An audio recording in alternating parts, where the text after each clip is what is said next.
आखिर कौन थे सेंटा क्लॉज? कौन है जो जीसस के जन्मदिन पर बच्चों को तोहफे बांटता है? सेंटा क्लॉज जीसस तो नहीं है, क्योंकि बाइबल में कहीं पर भी सेंटा शब्द का जिक्र नहीं मिलता।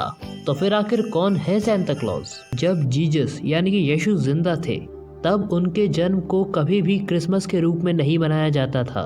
तो फिर आखिर कौन थे सेंटा क्लॉज? आइए आज हम आपको बताने की कोशिश करते हैं कि वास्तव में कौन है सेंटा क्लॉज। सेंटा क्लॉज के बारे में किसी किताब में ज़्यादा जानकारी तो नहीं है, लेकिन कुछ थ्योरीज हैं और कुछ मान्यताएं भी हैं, तो उसको हम जानने की आज कोशिश करेंगे और उससे हम पता लगाएंगे कि आखिर कौन थे सेंटा क्लॉज। सबसे पहली थ्योरी के अनुसार सेंट निकोलस को माना जाता है सेंटा क्लॉज। सेंट निकोलस का जन्म 3री सदी में जीसस की मृत्यु के 280 साल बाद हुआ था। दोस्तों, बचपन में ही सेंट निकोलस ने अपने माता पिता को खो दिया था। उसके बाद से उन्होंने अपना पूरा जीवन गरीबों की जरूरत को पूरा करने में समर्पित कर दिया। सेंट निकोलस एक ऐसे इंसान थे जो लोगों की मदद करने पर विश्वास करते थे। उन्हें बस कैसे भी लोगों की मदद करना बहुत पसंद था, क्योंकि उनके माँ बाप के पास बहुत पैसे थे और उनके माँ बाप के चले जाने के बाद सेंट निकोलस ने ये तय किया था कि वो ये सारा पैसा गरीबों की जरूरतें पूरी करने में देंगे। सेंट निकोलस को जब भी पता चलता था कि कोई गरीब मुसीबत में है तो वो उसकी मदद करने की कोशिश करते थे। अब सवाल ये है कि जब बाकी दिन सेंट निकोलस लोगों की मदद खुलकर किया करते थे, मतलब अपने चेहरे को बिना छुपाए लोगों की मदद किया करते थे, तो फिर 25 दिसंबर को यानी कि जीसस के जन्मदिन वाले दिन वो छुपकर लोगों की मदद क्यों करते थे? और दोस्तों, आपको जानकर खुशी होगी कि इस सवाल का जवाब आपको हमारी ही वीडियो में मिलेगा और किसी यूट्यूब वीडियो में नहीं मिलेगा। तो दोस्तों, एक बार की बात है कि सेंट निकोलस के घर के पास आकर एक इंसान बहुत मायूस था और उसकी आंखों से आंसू टपक रहे थे। जब सेंट निकोलस ने उनको देखा तो वो उसके पास गए और उन्होंने उनसे पूछा कि भाई तुम क्यों रो रहे हो? तो उस इंसान ने बोला कि मेरी 2 बेटियां हैं और मुझे उन दोनों की शादी कराना है, लेकिन मेरे पास इतने पैसे नहीं है कि मैं उन दोनों की शादी किसी अच्छे घर में करा सकूं, इसलिए मैं अपनी किस्मत पर रो रहा हूं। सेंट निकोलस को जैसे ये बात पता चली, उन्होंने कहा मैं तुम्हारी मदद करता हूं, लेकिन उस इंसान ने साफ मदद लेने से इनकार कर दिया। उसने कहा कि मुझे किसी की मदद नहीं चाहिए, बोला मैं खुद मेहनत करके पैसों का इंतजाम करूंगा। क्योंकि वो एक भला इंसान था, वो किसी की मदद लेने पर विश्वास नहीं करता था।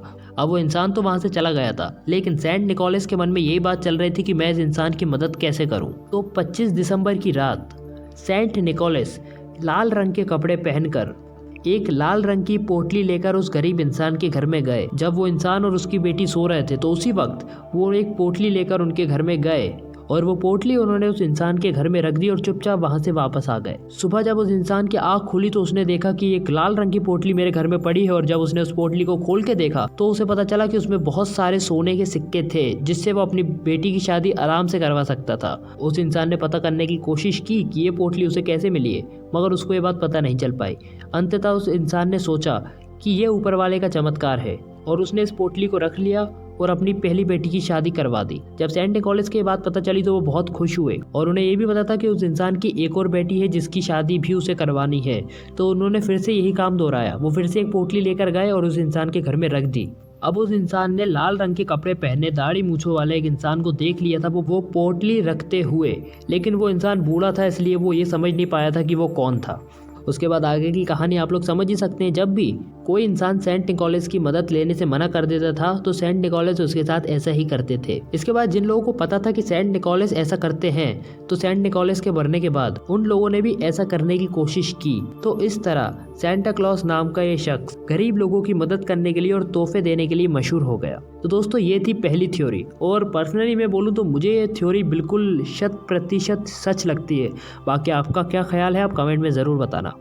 अब हम रुक करते हैं हमारी दूसरी कहानी पर। तो दूसरी कहानी सुनकर दोस्तों आपको अपने कानों पर विश्वास नहीं होगा, आप लोग बिल्कुल शॉक हो जाएंगे सुनकर। दूसरी कहानी ये कहती है कि खुद सैटन, जिसे राक्षस और डेविल कहा जाता है, जिसे खुद भगवान ने स्वर्ग से निकालकर नर्क में धकेल दिया था, वो ही सेंटा क्लॉज है।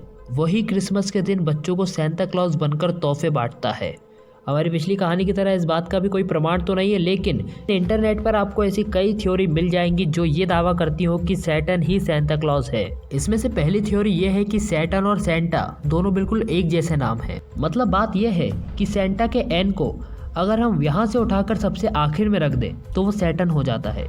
इसके बाद एक और दावा यह है कि क्रिसमस पर गाया जाने वाला गीत जिंगल बेल्स। उस पूरे गीत के अंदर जीसस के बारे में जानकारी तो छोड़ो, उनका एक जिक्र भी नहीं मिलता। और सब जानते हैं कि क्रिसमस के दिन जीसस का जन्म हुआ था, लेकिन ये बात भूलकर लोग सेंटा क्लॉज से विश मांगते हैं कि वो हमारी तमन्नाओं को पूरा करे, वो हमें गिफ्ट्स दे। और सही मायने में यही तो सैटन का मकसद था। वो हमेशा ये चाहता था कि लोग जीसस को या किसी अन्य भगवान को ना माने। और दोस्तों, अगर आपने बाइबल पढ़ी है तो आपको पता होगा कि बाइबल में भी सैटन को ज़्यादा जगह नहीं दी गई है। ठीक उसी तरह सेंटा क्लॉज को भी ज़्यादा जगह नहीं दी गई है। इनफैक्ट सेंटा क्लॉज का तो नाम ही नहीं है बाइबल में। एक और बात यह है कि सैटन अंधेरे का राजा है और सेंटा क्लॉज भी आधी रात में ही बच्चों को तोहफे देने आता है। और बच्चों को तोहफे और रुपए देने का मतलब यह है कि उन्हें लालची बनाना। अगर लोगों को इसी तरह तोहफे मिलते रहेंगे तो वो लोग लालची हो जाएंगे और अपने काम पर ध्यान नहीं देंगे। बस यही सैटन का मकसद है। और बाइबल भी ये कहती है, और बाइबल ही नहीं बहुत सारी ग्रंथें ये कहती हैं कि पैसा इंसान को लालची बनाता है और मोक्ष से दूर हटाकर अंधकार की तरफ धकेल देता है। कहा यह भी जाता है कि सैंता शब्द सेंट से निकला है। सेंट यानी होली का मतलब होता है पवित्र। और शैतान हमेशा से ही ये कहता आया है कि वो ईश्वर से ज़्यादा पवित्र है और अच्छा है और ईश्वर से ज़्यादा ताकतवर भी। जानकार द्वारा सैटन के बारे में हमें एक बात पता चलती है कि वो बच्चों को कभी नुकसान नहीं पहुंचाते। बच्चे उन्हें बहुत ज़्यादा प्यारे होते हैं और वो क्रिसमस पर हमेशा बच्चों को ही गिफ्ट्स देते हैं, बड़ों को और बूढ़ों को नहीं। तो दोस्तों, इसका मतलब ये हो सकता है कि 25 दिसंबर के दिन, जिस दिन जीसस का जन्म हुआ था, जीसस के जन्म को भुलाने के लिए सैटन ये काम करता हो ताकि लोग जीसस को भूल जाएं और सिर्फ सेंटा क्लॉज को यानी कि सैटन को याद रखें। अगर वाकई सैटन का मकसद ये है तो वो अपने मकसद में पूरी तरह से पास हो गया है। जैसे कि बच्चों से आप पूछकर देखेंगे कि क्रिसमस का मतलब क्या होता है, तो बच्चे वही कहेंगे कि क्रिसमस के दिन सेंटा क्लॉज आते हैं और हमें गिफ्ट देकर जाते हैं। लेकिन बहुत कम लोगों को ये बात पता है कि 25 दिसंबर के दिन जीसस का जन्म हुआ था। तो ये थी सेंटा क्लॉज से जुड़ी दो कहानियाँ। पहली कहानी कहती है कि सेंट निकोलस सेंटा क्लॉज थे और दूसरी कहानी ये कहती है कि खुद सैटन ही सेंटा क्लॉज है। अब ये बात आप पर डिपेंड करती है कि आप किस कहानी को सच मानते हैं। और अगर आप मुझसे पूछेंगे तो मैं तो यही कहूँगा कि हम सबके अंदर एक सेंटा है।